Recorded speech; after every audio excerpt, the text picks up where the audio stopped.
Most women who are building the soft life feel worse than before, not better, more anxious, more dependent, more fragile. And it is not because they are doing it wrong. It is because they were sold the wrong idea of what soft actually means. Here is the first thing that will change that. Real softness begins when your body stops living in constant reaction. Less chaos, more stillness. That is shift number 1. And in the next 8 minutes, I am going to give you all 4. Because the women who actually radiate calm and grounded energy, they did not chase the aesthetic. They built the foundation. Everyone online keeps talking about the soft life, slow mornings, matcha, silk pajamas, Pilates at 10 in the morning, women smiling in sunlit apartments while somebody else pays the bills. And millions of women are looking at that content thinking, that is what peace looks like. It is not. Because most of what people call a soft life, it is aesthetic exhaustion. It looks calm, but underneath it is performance, dependence, emotional fragility dressed up as femininity. The mistake most women make is thinking the soft life is about avoiding pressure, avoiding discomfort, avoiding difficult conversations. So they try to build a life where nothing feels hard. But that does not create softness. It creates instability. Because when your peace depends on circumstances staying perfect, you become emotionally controlled by everything around you. One unexpected bill ruins your week. One text changes your mood. One rejection destroys your confidence. That is not softness. That is nervous system dependency. And social media quietly reinforces it. It teaches women to associate softness with passivity. Let life happen to you. Be chosen. Wait. Receive.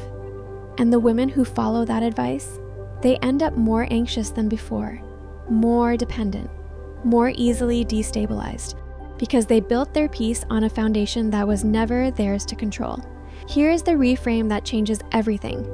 The soft life is not the absence of hard things. It is the absence of unnecessary hardness.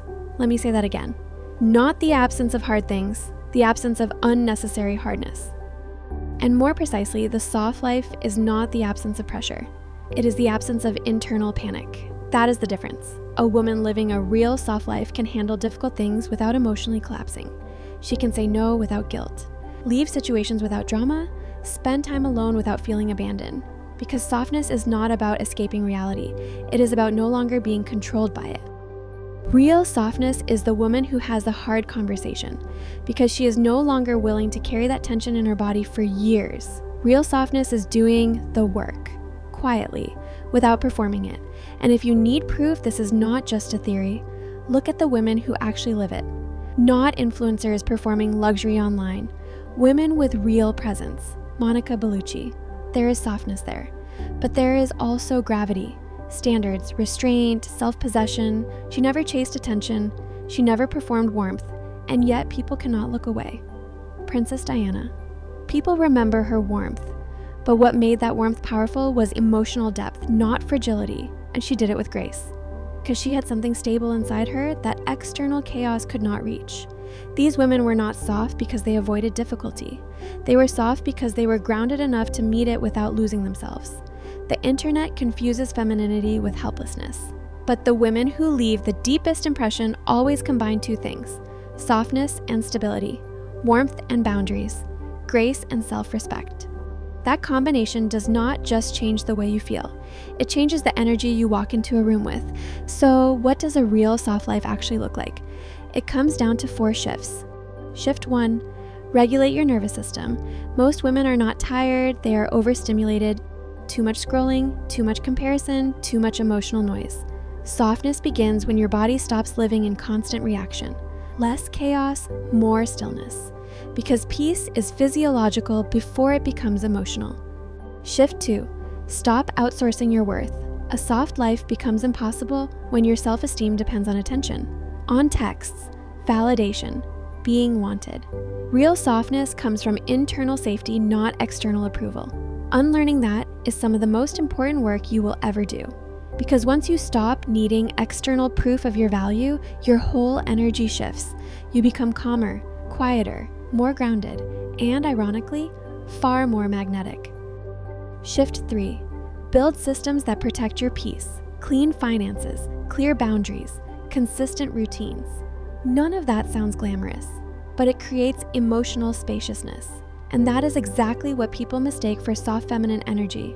When your life has structure, your mind does not have to work as hard.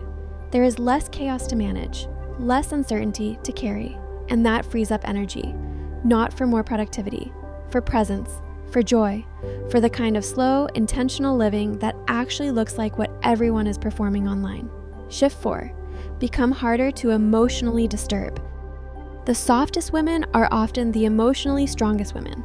Not reactive, not chaotic, not easily pulled into drama. Calm is power, and emotional control is one of the most feminine things a woman can develop. This does not mean becoming cold. It does not mean suppressing your feelings. It means building enough internal stability that your emotions move through you instead of controlling you. So here is my challenge to you. 3 questions. Do not answer them right now. Just sit with them this week. Question 1. What hard thing are you avoiding that is actually making your life harder? Not the things that are genuinely optional. The ones you keep circling back to. The conversation you have not had. The decision you keep postponing. That avoidance is not soft living. It is weight, and it is getting heavier. Question 2. Where in your life are you tolerating discomfort in the name of keeping things peaceful? Because a lot of us have been conditioned to keep things smooth, and we have rebranded that people-pleasing as softness. But swallowing your needs to avoid conflict is not soft. It is the hardest, most exhausting way to live. Question 3. What would your life feel like if you actually dealt with the thing? What would your mornings feel like? Most women who do the hard thing report the same thing. They finally feel light, like they put down something they had been carrying for years. The soft life is on the other side of those 3 questions. And here's all I am asking. Take one small step this week. Not fix everything at once, just one step closer. A journal entry, a conversation you have been putting off, writing out what you actually want to say. Because the women who have the softest lives did not have fewer hard things. They just stopped running from them. The soft life was never supposed to mean becoming smaller. It was supposed to mean becoming safe within yourself. Calm, grounded, untouchable by chaos, and that kind of softness cannot be faked, and it cannot be bought. If this resonated with you, share it with someone who needs to hear it right now. And if you're new here, welcome. This channel is for women who are done performing growth and are ready to actually live it. I post new videos every week, real conversations about the inner work that actually changes things. Subscribe if that is something you want more of. You're allowed to want a soft life. You deserve ease. You deserve rest. You deserve to stop surviving and start actually living. But you are also strong enough to do what it takes to get there. Those 2 things are not in conflict. In fact, one depends entirely on the other. I will see you in the next one.